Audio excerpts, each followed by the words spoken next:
following is a podcast featuring Rita Margolies and Brian Epsteen discussing a possible ceasefire and lasting peace in Ukraine. If you enjoy this podcast, please consider liking and subscribing to our channel. If you have any questions or comments, feel free to share them in the comments section. We hope you enjoy the podcast.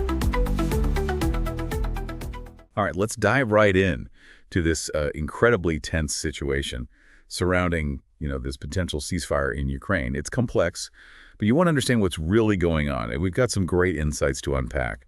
We're looking at a recent BBC News video with analysis from some real experts. So let's get to it. It's interesting, right? We've got all this intense diplomatic activity, a proposed 30-day ceasefire backed by Ukraine and the U.S., but the big question mark is Russia. What are they going to do? It feels huge. I mean, the U.S. and Ukraine, they've agreed on this 30-day ceasefire proposal, and U.S. officials are already headed to Moscow to, basically try and convince Russia to get on board. And the reports are suggesting that this might be the closest we've been to any kind of pause in the fighting since this whole thing started.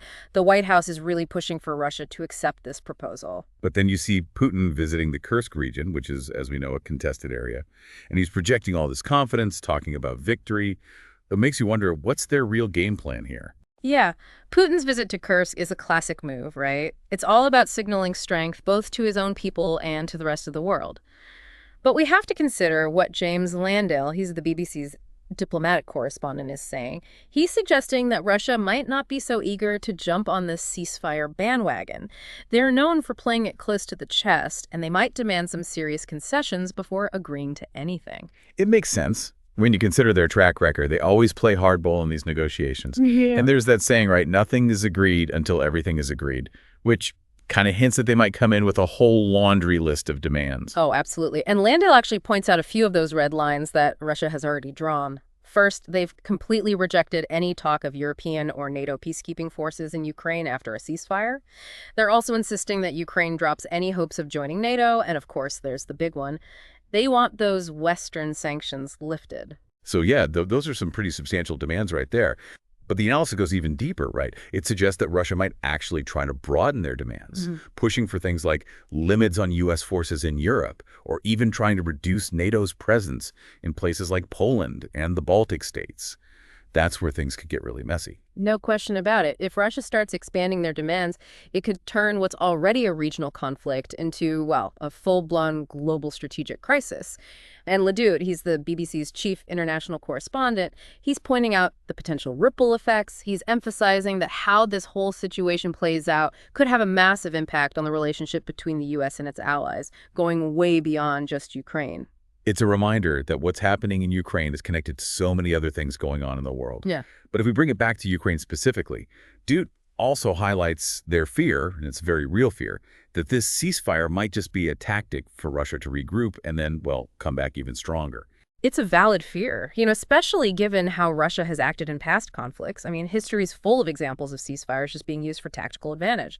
So that raises the question, can you actually enforce a ceasefire like this and stop someone from exploiting it? And then you get to what Dude was saying about how this isn't even really about peace talks. Yeah. It's not about some big solution to everything. It's just about maybe stopping the fighting for a bit. Exactly. It's like a ceasefire is just a way to get to something else, not the end goal. But Dude makes a good point that for Ukraine, a ceasefire by itself just doesn't cut it. They need more than just a break. They need real guarantees about their safety protection while the ceasefire is happening and a clear plan for what happens if someone breaks it. It makes you think about how vulnerable Ukraine must feel right now. It's like an existential threat, as Dude put it. It's not just land or politics. It's their whole right to exist as a country. And that feeling of vulnerability, it gets even worse when you consider Putin and how he keeps denying that Ukraine even has the right to exist as its own nation. It makes you wonder about his real intentions, even if he does agree to a ceasefire. Especially when you think about the Kremlin's official stance. Yeah. I mean, they've just come out and said they consider Crimea, Kherson, Zaporizhia, Donetsk, and Luhansk to be Russian territory. And they've written that into their constitution. Yeah, that statement shows you just how far apart the two sides are. I mean, finding some kind of common ground, bridging the gap on issues like who controls what territory and whether Ukraine is even a real country, that's a massive challenge. He feels like we're looking at this tangled mess of different interests and countries making power plays. And the stakes are so high. I mean, this ceasefire proposal might be the closest we've come to stopping the fighting, but we still have no idea what Russia will do. And even if they do agree to a ceasefire, the question is, can they actually make it stick? What can they actually do to guarantee Ukraine's safety and stop the fighting from starting up again? That's what I keep coming back to. The stakes are just enormous. We're talking about the future of Ukraine, the stability of Europe, and the whole relationship between the U.S. and its allies. It's a turning point in history, don't you think? Absolutely. The decisions made in the next few days and weeks could have consequences for years to come.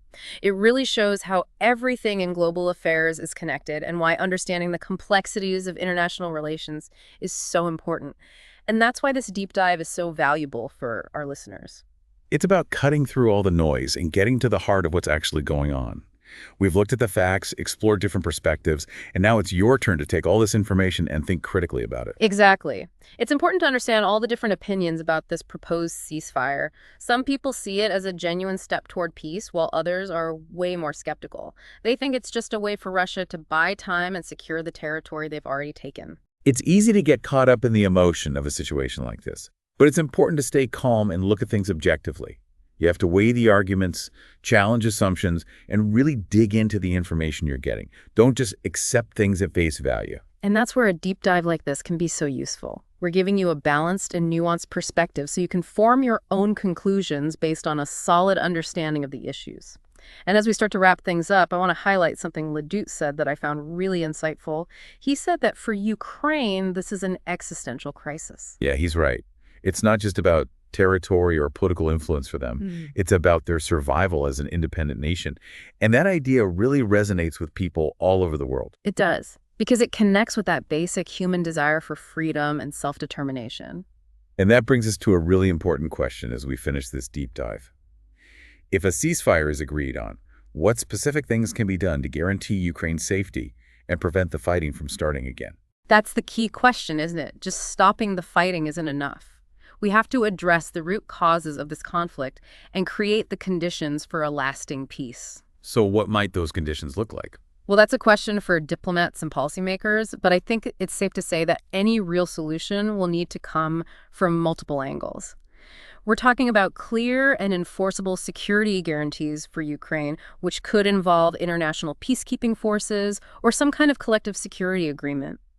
And it also means addressing Russia's security concerns, but not at the expense of Ukraine's sovereignty or territorial integrity. That sounds like a pretty tough balancing act. Oh, it definitely is. This situation requires careful consideration, strategic thinking, and a real commitment to finding solutions that put peace and stability first. So we've really dug deep into this whole ceasefire situation, haven't we? I mean, it's so intricate with all these moving parts. And it really highlights how what happens in one part of the world can have such ripple effects everywhere else. Absolutely. And with all the different viewpoints and analysis flying around, it's easy to get lost in the details. But, you came to us looking for a clearer understanding of this ceasefire, and hopefully we've managed to shed some light on who the key players are, what they want, and, what could go wrong. Yeah, I think we've done a good job of that. We talked about those red lines that Russia has drawn, like no NATO peacekeeping forces, Ukraine dropping its NATO ambitions, and of course the lifting of those sanctions. Those are some pretty tough conditions to start with. And we can't forget that Russia might try to push for even more, like limits on U.S. forces in Europe, restrictions on NATO activity in places like Poland and the Baltic states. It's all still very much in play. It makes you wonder, what does a successful ceasefire even look like here? Can they actually find an agreement that addresses Russia's concerns about security while also making sure Ukraine stays safe and, remains a sovereign nation? That's the big question, isn't it? And the experts we've heard from, like James Landale and Ledoux, they both point out just how tough it's going to be. Remember, for Ukraine, this isn't about land grabs or political games. This is about their survival as a country. It's such a heavy situation. I mean, we're talking about real people whose lives are being torn apart by this conflict. It's heartbreaking. It really is. So as we wrap up this deep dive, I want to leave you with this thought. We've talked about how complicated the ceasefire is, the potential issues, and how much is at stake. But the big question is, what happens now? Yeah, what happens next? If this ceasefire does actually go into effect, what can be done to make sure it holds, to give Ukraine real security, and maybe even, start building a lasting peace?